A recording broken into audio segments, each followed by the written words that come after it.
நம்ம ஆல்ரெடி வந்து ட்ரெனக்ஸாமிக் ஆசிட் பற்றி வீடியோ அப்லோட் பண்ணியிருக்கேன். நீங்கள் இன்னும் அதை பார்க்கல அப்படின்னா அதை செக் அவுட் பண்ணி பாருங்கள். இன்றைக்கி வந்து alpha arbutin, kojic acid and tranexamic acid whole comparison பார்க்க போகிறோம்.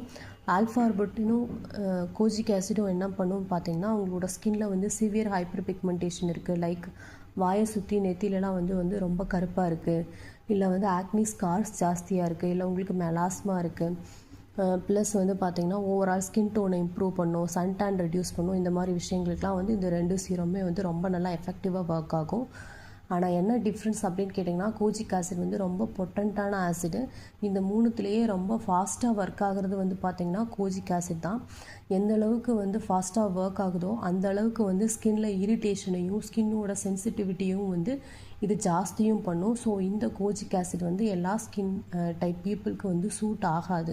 முக்கியமாக sensitive skin people, acne prone skin பீப்புளுக்கெலாம் வந்து இது வந்து ஸ்கின்ல வந்து இரிட்டேஷனை வந்து ஜாஸ்தி பண்ணி விட்டுரும்.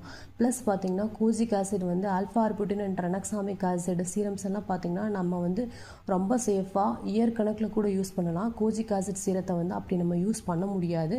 அண்ட் ஆல்சோ பார்த்திங்கன்னா கோஜிக் ஆசிட் சீரம் வந்து வீக்லி வந்து 3 டைம்ஸ் தான் யூஸ் பண்ணணும்.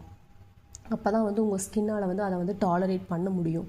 ஸோ என்னோடய பர்சனல் ஒப்பீனியன் என்னென்னு கேட்டிங்கன்னா, நீங்கள் கோஜிக் ஆசிட் சீரம்ஸ் எல்லாம் யூஸ் பண்ணுற மாதிரி இருக்கீங்கன்னா டெர்மட்டாலஜிஸ்ட்டை கன்சல்ட் பண்ணிட்டு யூஸ் பண்ணுறது ரொம்ப நல்லது.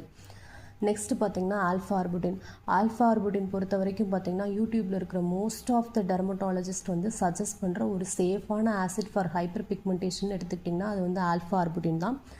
ஆல்ஃபார்புட்டின் வந்து கோஜிக் ஆசிட் பண்ணுற எல்லா வேலையுமே பண்ணும். பட் ஆனால் பார்த்திங்கன்னா இது வந்து டைம் எடுத்துக்கும். சும்மா ஒரு அப்ராக்சிமேட்டாக சொல்லணுன்னா கோஜிக் ஆசிட் வந்து ஒரு 6 months எடுத்துக்குதுன்னா ஆல்ஃபார்புட்டின் பார்த்திங்கன்னா ஒரு 1 year எடுத்துக்கும். ஃபுல்லாக வந்து உங்கள் ஸ்கின்ல வந்து ஹைப்பர் பிக்மெண்டேஷனில் வந்து நல்லா டிஃப்ரென்ஸ் தெரிகிறதுக்கு. சரிங்களா? ஸோ வந்து உங்களுக்கு வந்து ஓவராலாக ஹைப்பர் பிக்மெண்டேஷனை வந்து ஸ்கின்ல இம்ப்ரூவ் பண்ணணும் அப்படின்னு நினச்சிங்கன்னா நீங்கள் ஆல்ஃபார்புட்டின் சீரம் வந்து சூஸ் பண்ணலாம். ஆல்ஃபார்புட்டின் சீரம் வந்து மார்னிங் நைட்டு நீங்கள் 2 டைமும் யூஸ் பண்ணலாம். ஹோல் இயருமே யூஸ் பண்ணலாம். ஒன்றுமே வந்து ஸ்கின் இரிட்டேஷனை வந்து அதிகமாக கொடுக்காது. உங்களுக்கு வந்து போஸ்ட் இன்ஃப்ளமேட்டரி ஹைப்பர் பிக்மெண்டேஷன் ஜாஸ்தியாக இருக்குது அப்படின்னா வந்து நீங்கள் ட்ரெனக்ஸாமிக் ஆசிட் வந்து தாராளமாக சூஸ் பண்ணலாம். ஆக்டிவ் ஆக்னி இருக்குது அப்படின்னாலும் நீங்கள் வந்து ட்ரெனக்ஸாமிக் ஆசிட் வந்து சூஸ் பண்ணலாம். அதை பற்றி நான் லாஸ்ட் வீடியோவில் போட்டிருக்கேன், கொஞ்சம் செக் அவுட் பண்ணி பார்த்துக்கோங்க. அது மாதிரி நீங்கள் ஒரு சீரம் சூஸ் பண்ணும்போது ஹைப்பர் பிக்மெண்டேஷனுக்கு ஒரு சீரம் சூஸ் பண்ணுறீங்க அப்படின்னா உங்களோட சீரத்தில் வந்து ஆல்ஃபார்புட்டினும் ட்ரெனக்ஸாமிக் ஆசிடும் காம்பினேஷனாக இருக்கிற மாதிரி யூஸ் பண்ணிங்க அப்படின்னா இன்னும் நல்லா எஃபெக்டிவாக ஒர்க் ஆகும். உங்களுக்கு அந்த மாதிரியான சீரம் பற்றி தெரிஞ்சுக்கணுன்னாலும் எனக்கு கமெண்ட் செக்ஷனில் சொல்லுங்கள். இந்த கம்பேரிசன் வீடியோ அவ்வளோதான். இது வந்து உங்களுக்கு கண்டிப்பாக யூஸ்ஃபுல்லாக இருந்திருக்கும்னு நினைக்கிறேன். தேங்க்யூ ஃபார் வாட்சிங் மை வீடியோ. பை.